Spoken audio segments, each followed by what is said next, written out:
150 টকা হলে এমাহত 6000 টকা দৰমহা পায়।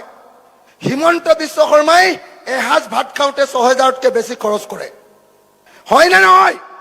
হয় নে নহয়? তো আমাৰ শ্ৰমিকে এমাহ কাম কৰি 6000 টকা পায় আৰু হিমন্ত বিশ্ব শৰ্মাৰ এক সাঁজ ভাতৰ দাম 6000তকৈ বেছি। হয় নে নহয়? মই আপোনালোকক কথা দিছো যে ৰাইজৰ দলে যদি এবাৰ চৰকাৰত কংগ্ৰেছৰ লগত আহে, আমি মৃত্যুজুতি যদি চৰকাৰ কৰিব পাৰো, তেতিয়াহ'লে চাহ শ্ৰমিকসকলৰ মজুৰি বৃদ্ধি কৰা হ'ব। চাহ শ্ৰমিকসকলৰ মজুৰি বৃদ্ধি কৰা হ'ব। আৰু ক্ষুদ্ৰ চাহ বাগিচাৰ খেতিয়ক ইয়াত আছেনে নাই? আছেনে নাই? হিমন্ত বিশ্ব শৰ্মাৰ নিজৰ এতিয়া 17খন চাহ বাগিচা হৈ গৈছে। 17খন চাহ বাগিচা হৈ গৈছে। সেইকাৰণে তেওঁ কেতিয়াও চাহ বাগানৰ শ্ৰমিকৰ মজুৰি বৃদ্ধি নকৰে আৰু তেওঁ কেতিয়াও ক্ষুদ্ৰ চাহ খেতিয়কৰ পাতৰ দাম নবঢ়ায়। কেলে? তেওঁ নিজৰ ফেক্টৰীত এইবিলাক কিনিব লাগিব। বুজিছেনে নাই? সেইকাৰণে মই আপোনালোকক ক'ব খুজিছো যে আমাৰ বিৰোধী চৰকাৰ কৰক, আমি প্ৰত্যেকজন ক্ষুদ্ৰ চাহ খেতিয়কৰ চাহপাতৰ মূল্য যাতে অতি কমেও 30 টকাকৈ পাব পাৰে তাৰ ব্যৱস্থা গ্ৰহণ কৰিম।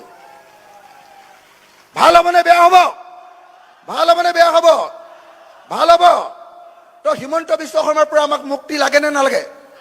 লাগে নে নালাগে? কোনো মানুহক শান্তিৰে থাকিবলৈ দিয়া নাই হিমন্ত বিশ্ব শৰ্মাই। হয় নে নহয়? কোনোবাই ফেচবুকত কবিতা লিখিলেও জেল, জুবিন দাৰ ন্যায় বিচাৰিলেও জেল, জুবিন দাৰ ন্যায় বিচাৰিলে নেশ্যনেল ছিকিউৰিটি এক্টত জেল দিয়ে, অৰ্থাৎ ৰাষ্ট্ৰদ্ৰোহী বুলি কয়।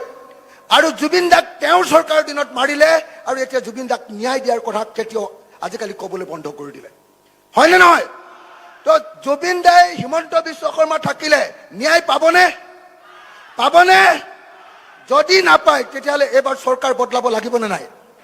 যিসকলে জুবিন দাক ভাল পায়, যিসকলে জুবিন দাৰ গীত ভাল পায়, যিসকলে জুবিন দাৰ মানুহটোক ভাল পায়, মই তেওঁলোক সকলো অসমীয়াকে আহ্বান জনাইছো যে আহক এইবাৰ জুবিন দাক যাৰ চৰকাৰৰ দিনত মৰা হ'ল সেই চৰকাৰখনক ব্ৰহ্মপুত্ৰত উটুৱাই দিওঁ, কাৰণ এই চৰকাৰখনক জুবিন দাই নিজে বটলা পাৰ্টিৰ চৰকাৰ বুলি কৈ গৈছে।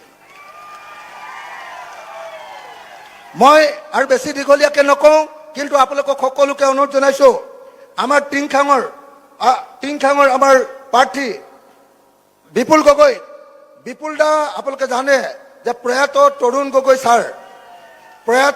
গগৈ ছাৰৰ আটাইতকৈ বিশ্বস্ত মানুহ আছিলে, কংগ্ৰেছৰ নিষ্ঠাবান কৰ্মী। আপোনালোকে যদি বিপুল গগৈ জিকাব নোৱাৰে তেতিয়াহ'লে আমি জানিম কংগ্ৰেছ কৰ্মীসকল, ৰাইজৰ দল, জাতীয় পৰিষদ, CPI, CPM, CPIML যদি জিকাব নোৱাৰে তেতিয়াহ'লে যে আচলতে আপোনালোকে তৰুণ গগৈ ছাৰক মৰম নকৰে, আমি এই কথাটো জানিম। আপোনালোকে এইবাৰ জিকাব পাৰিবনে নাই?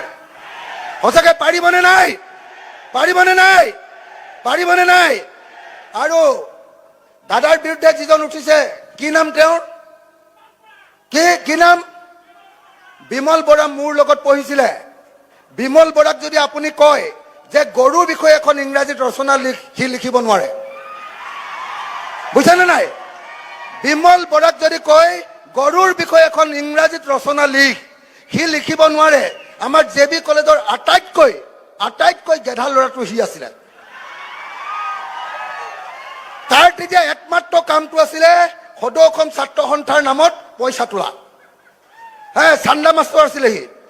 হয় নে নহয়? গতিকে চান্দা মাষ্টৰক আৰু ইমান দিন শাসন দি থাকিব নালাগে। বিমলক এইবাৰ আমি বদলাব লাগে। বিমলৰ দাদাগিৰি বাঢ়ি গৈছে। গতিকে মই সকলোকে একেলগতে এইবাৰ আমাৰ প্ৰাৰ্থীৰ নাম কি নাম? বিপুল গগৈ নামত সকলোকে এটা শ্লোগান দিবৰ কাৰণে অনুৰোধ জনাইছো। বিপুল গগৈ জিন্দাবাদ, বিপুল গগৈ জিন্দাবাদ, বিপুল গগৈ জিন্দাবাদ, প্ৰিয়ংকা গান্ধী জিন্দাবাদ, গৌৰৱ গগৈ জিন্দাবাদ, জিতেন্দ্ৰ সিং জিন্দাবাদ, কংগ্ৰেছ জিন্দাবাদ, ৰাইজৰ দল জিন্দাবাদ, জাতীয় পৰিষদ জিন্দাবাদ, বিৰোধী একতা জিন্দাবাদ। ধন্যবাদ।